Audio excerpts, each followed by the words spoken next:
Mon numéro 51. Bienvenue dans cette contemplation. Aujourd'hui, nous changeons un peu le rythme du parcours. Nous entrons dans la première partie des révisions. Ce n'est pas un retour en arrière, c'est une époque d'intégration. Les 50 premières leçons n'étaient pas des affirmations isolées. Elles forment un système cohérent qui déconstruisent progressivement la manière dont l'esprit fabrique le monde qu'il perçoit.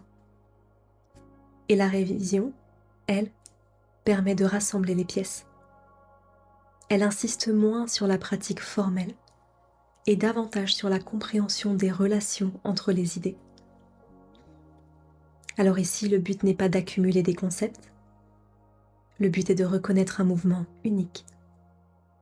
Je vois un monde, je lui donne un sens, je crois ce sens réel, je souffre, puis je défends ce système de pensée.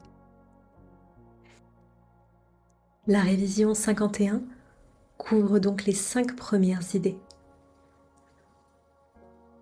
Et si on les observe ensemble, on voit qu'elles décrivent un enchaînement très précis.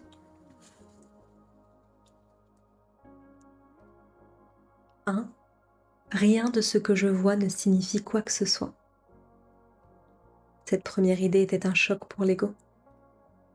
Elle ne dit pas que le monde n'existe pas au niveau de l'expérience. Elle dit que ce que je pense voir n'a pas la signification que je crois. Ce que je perçois est déjà filtré, déjà interprété, déjà chargé d'histoire. Et la vision véritable ne peut pas apparaître tant que je crois que ma perception actuelle est fiable. Alors reconnaître que cela ne signifie rien n'est pas du nihilisme, c'est un acte d'humilité. Je commence à faire de la place. 2. J'ai donné à ce que je vois toute la signification que cela a pour moi. La première idée enlève le sens et la deuxième révèle d'où vient ce sens. Il ne vient pas du monde, il vient de moi.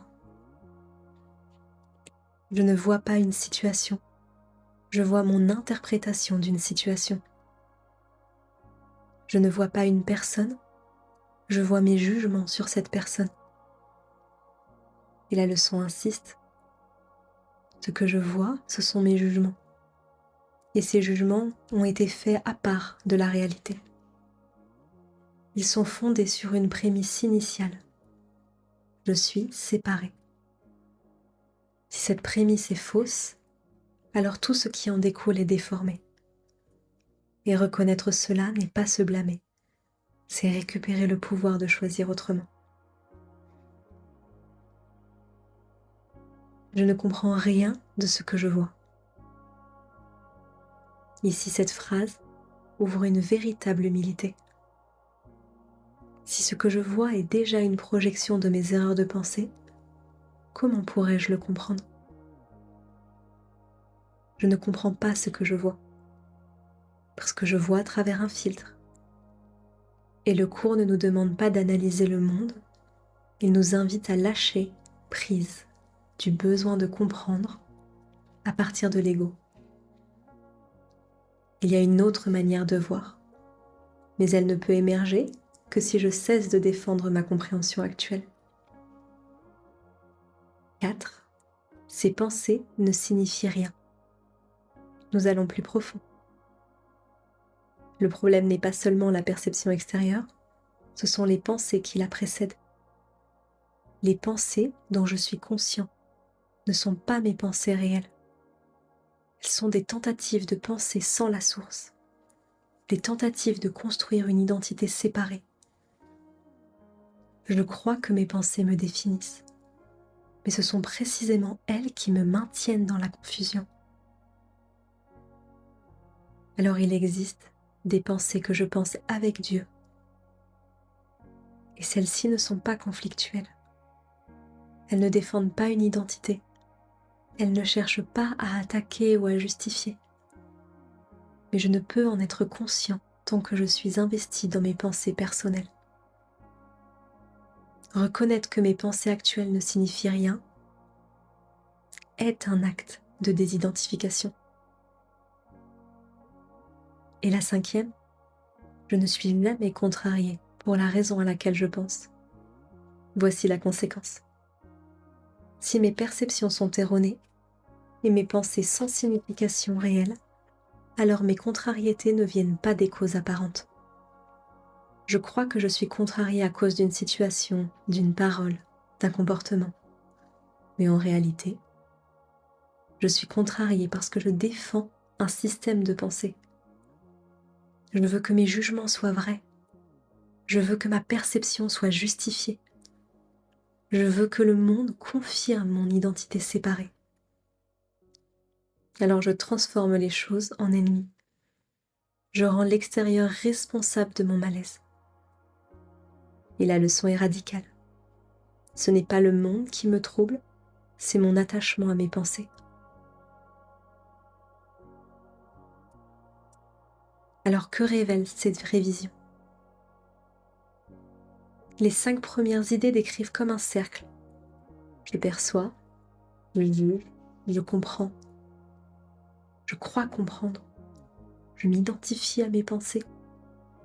Je me sens contrariée, je justifie. Et le cycle continue. Alors la révision commence à briser ce cycle. Elle ne demande pas encore de le transcender complètement. Elle demande de le voir. Et surtout d'être disposée à lâcher prise. Il y aura une phrase clé qui traverse cette révision. Je suis désireux. Je suis désireux de reconnaître. Je suis désireux de lâcher prise. Je suis désireux d'échanger ma perception actuelle contre autre chose. Et ce désir suffit. Alors ferme un instant les yeux et observe une situation récente qui t'a contrarié.